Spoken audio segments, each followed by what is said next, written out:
well, a little bit as Cassie shared. And then I would like to hear if you have anything to share as well about potentially different aspects of way of working, right?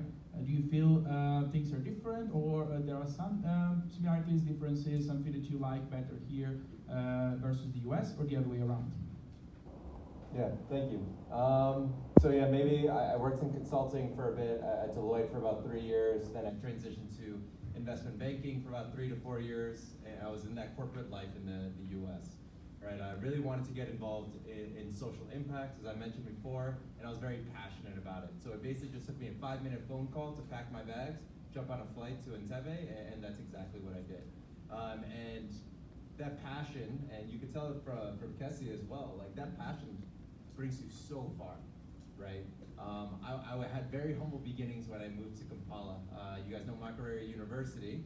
I was staying at those hostels for like the first year. And that was really good because then, one, I got to see kind of the problems at hand, right?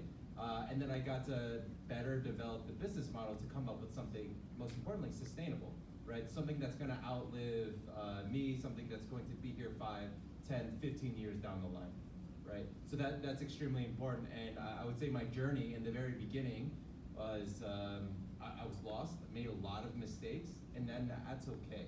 That's like my biggest advice to anyone who's looking to start their own company, their own social enterprise, etc. It's okay to make mistakes. I think a lot of entrepreneurs are very tough on themselves, myself included, but just always know that there's a bunch of other people that are there to support you. You're not in on this alone. Even if, you know, like I'm in a different industry or Kessie's in a different industry, we're here to support because we go through a lot of the same challenges.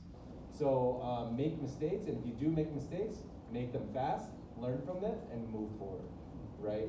I can tell you 95% of my decisions in the very beginning were mistakes, and it's okay. It's without those mistakes, I would not be here where I am today. And then maybe to answer the other question that you had on like the differences between the U.S. Work culture and what I'm experiencing now in East Africa. I always tell a lot of people that jumping on that plane was one of the best decisions I've ever made.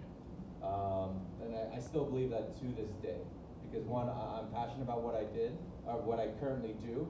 In the US, I could still have some impact, but I was still behind a desk, crunching numbers, you know, giving it to my boss, who would give it to the clients, etc.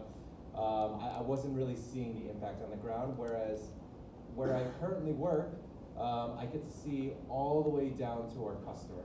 Like even yesterday, I was at Humboldt Island, right? And then I got on a flight to come here to see you all and then to see the office in Kigali. But that's what I love to do.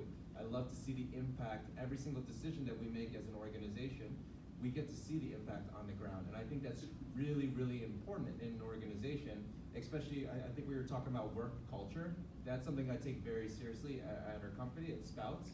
Everyone within the organization is actually required to go to the field 1 time a quarter, because if you're just, let's say you're an accountant, sorry to tease accountants, like every invoice that you make or every order that you make, that's actually making a difference. And by going out to the field and seeing that impact on the ground, you'll be able to see how your role is different than another role. Okay, so yeah, I mean, I think that passion is extremely important, and seeing the impact on the ground is also very important. Wonderful. Thank you as well. Going back, Momar, so when you were talking before, you mentioned the importance of education as one of the points, right? And of course, I mean, makes sense given your role, but again, given your experience and the let's say advantage viewpoint you had so far, I'd like to ask you, in your opinion, what is working well in terms of the way, especially in Rwanda, education works in terms of preparing entrepreneurs, and what still needs to be done?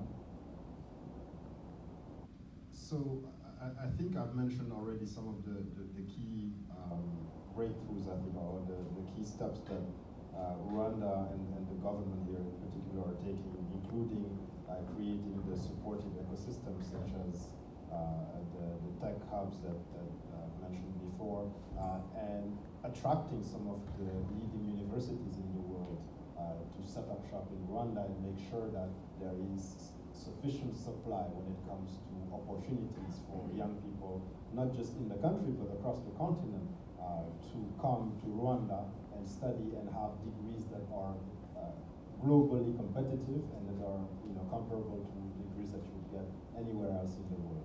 I think that's one of the first steps. There is a second one which I think is extremely important, which has to do with mindset, and it's the whole startup culture that the government in particular, but the society as a whole has established. Right? Rwanda is now known as a startup nation, pretty much, even on the continent, one of the most successful ones.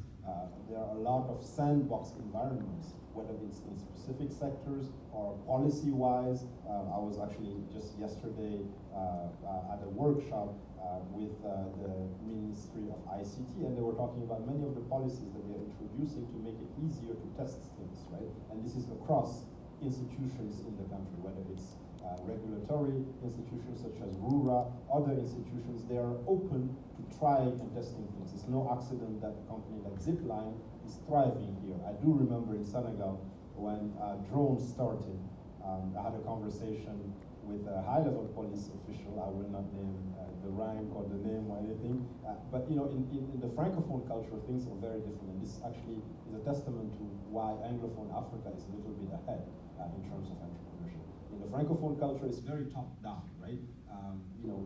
Kind of the laws come down from God or whatever higher power to the government and then trickle down, and nothing really is allowed unless the government allows it, which is a little bit the opposite as what you have in the Anglophone system, where there is more room to test things and try them, and that's why, in fact, if you look at even the legal system, the common law system is a system that's built from the ground up, right? You have cases that make up jurisprudence that then end up in general rules, whereas in the Francophone system usually go the other way around. You have these very generic rules, and then on a case-by-case basis, sometimes exceptions are made.